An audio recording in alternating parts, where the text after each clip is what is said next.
Hamza Chowdhury Sheffield United এর হয়ে 2025 সালের চ্যাম্পিয়নশিপ প্লে অফ ফাইনালে অংশগ্রহণ করবেন। শেফিল্ড ইউনাইটেড ব্রিস্টল সিটিকে 6-0 গোলে পরাজিত করে ফাইনালে পৌঁছেছেন, যা প্লে অফ ইতিহাসে সবচেয়ে বড় জয়। ফাইনালে শেফিল্ড ইউনাইটেড এর প্রতিপক্ষ হলো সান্ডারল্যান্ড এএফসি। আর এই ম্যাচটি 24 মে ওয়েম্বলি স্টেডিয়ামে অনুষ্ঠিত হবে। হামজা চৌধুরী বর্তমানে লেস্টার সিটি থেকে শেফিল্ড ইউনাইটেড এর হয়ে খেলছেন। তিনি ইংল্যান্ডের অনূর্ধ্ব 21 দলের হয়ে খেলার পর 2024 সালের ডিসেম্বরে বাংলাদেশ জাতীয় ফুটবল দলে যোগ দেন। বাংলাদেশ এর সিলেটের ছেলে হামজা চৌধুরী 2025 সালের মার্চে ভারতের বিপক্ষে এএফসি এশিয়ান কাপ বাছাই পর্বের ম্যাচে তার অভিষেক হয়। শেফিল্ড ইউনাইটেডে তার যোগদান এবং বাংলাদেশ জাতীয় দলে খেলার মাধ্যমে হামজা চৌধুরী বাংলাদেশি ফুটবল প্রেমীদের কাছে একটি বড় আইকনে পরিণত হয়েছে। আর অন্যদিকে সান্ডারল্যান্ড এএফসিতে রয়েছে বাংলাদেশের হয়ে খেলতে আসা কিউবা মিচেল।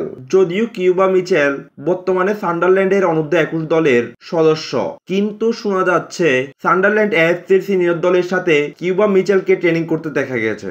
আর যদি হয় তাহলে কিউবা মিচেলকেও ফাইনালে দেখা যেতে পারে। ফাইনালে আপনি কোন দলকে সাপোর্ট করবেন, হামজার শেফিল্ড ইউনাইটেড নাকি কিউবা মিচেলের সান্ডারল্যান্ড এএফসি? কমেন্ট করে জানান। আর এরকম নিত্য নতুন ভিডিও পেতে আমাদের চ্যানেলটি সাবস্ক্রাইব করে আমাদের সাথেই থাকুন।